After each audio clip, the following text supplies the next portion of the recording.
So a lot of really impressive things so far in 8th edition. And I have to say, what has impressed me the most with Games Workshop has been their ability to innovate new models, innovate new ways of using units, and to really almost resurrect and experiment with a lot of older models and older concepts. The best example, the Eldar Codex, the Bonesinger model. The last time we saw this model, and I have the original fantastic model in my collection, was the beginning of 4th edition, kind of the 4th edition, 40K 4th edition Eldar Codex, before everything got super toned down and just kind of really neutered. Some would say maybe that was a good thing, maybe it's a bad thing, but the Bonesinger just kind of disappeared.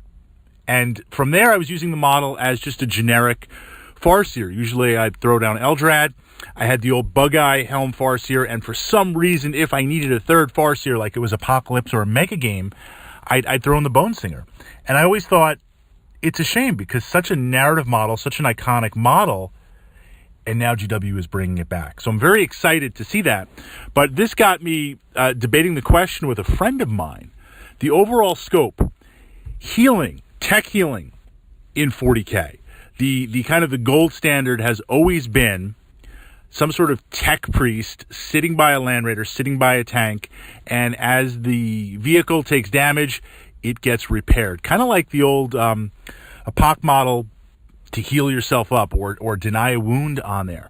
Does this have value? So that's kind of the first thing I'm looking here with my Bonesinger, and I knew holding on to 6 Wraith Lords would pay off at some point on here, soon to add 2 more and just have a massive Wraith feast. But drawing my experiences from the Tech Marine model and from a friend that plays the Warp Smith and other models out there that heal, what do you guys think about models that can heal?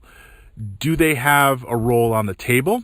Or is this something from a competitive point of view maybe we should not be considering? About a week ago back, it's up there in the archive here on the blog, podcast talking about competitive play. And a lot of great ways to play 40K, but the mindset of a competitive player that puts winning first, kind of the checklist that they have running in the back of their mind all the time. And one of the points on that checklist is when you buy a unit, not only do you try and spend the least amount of points. Right there, Fritz has a major problem because I love big upgrades, I love big guns, I love all the bling on it. But competitive, trying to scale it down, keep the points under control, but you only pay points for units and models that are guaranteed to work. So the idea being that with the Tech Priest, or it's a model that's going to heal up, it's like, well, I pay the points, then there has to be a unit on the table that's going to interact with that Tech Priest, something I can heal up, and then I have to be next to that model for the Tech Priest. And if that model or unit gets blown up, well, then I can't use the special ability. So in theory, you are paying points for something that is not 100% guaranteed use. Now, I would counter and say that's kind of a dull way to play the game, but there is something to be said from that. So this was my take on the Bonesinger / tech heal type models, and I'm totally going to play it. I'm totally going to do it.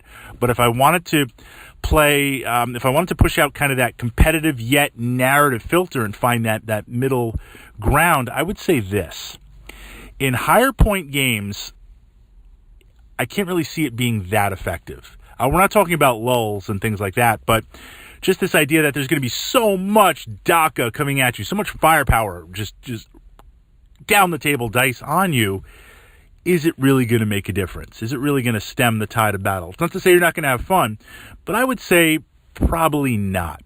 But in a smaller point game, these are where we see these kind of unique powers in 40K really shine, because seeing how your opponent has, and you too to some extent as a player, with a smaller point game, you have to make some hard choices. This is why I like smaller games, because in larger point games, it's like, you know what?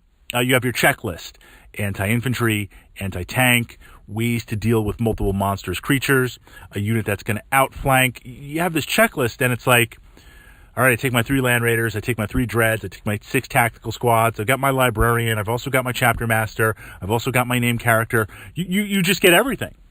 And it's like, well, okay, my Vindicator got blown up, but hey, I have 2 more on the table. It doesn't matter.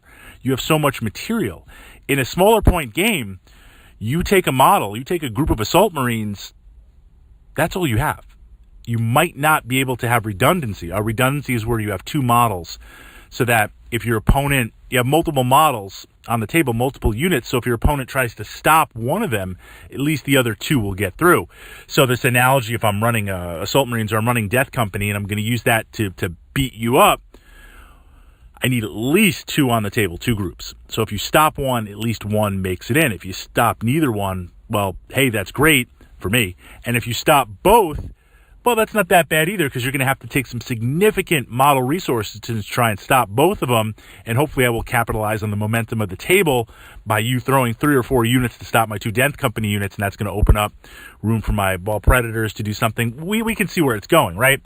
This kind of tactica back and forth. But in a smaller point game, you take an example. Okay, full disclaimer, it's not exactly the nicest thing to do. I in small games, I would tend to take a Wraith Lord.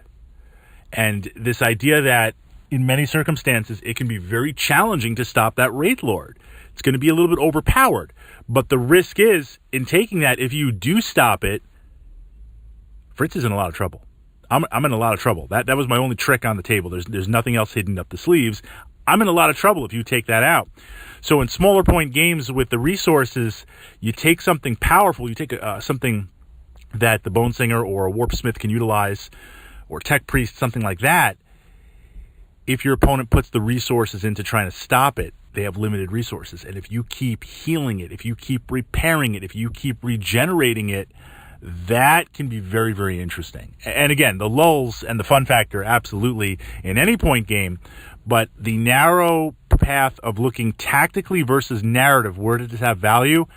I would say in smaller to maybe medium-sized games. Above that, I can't really see much impact. Your thoughts? Feedback? Your ideas? Interesting. More to come.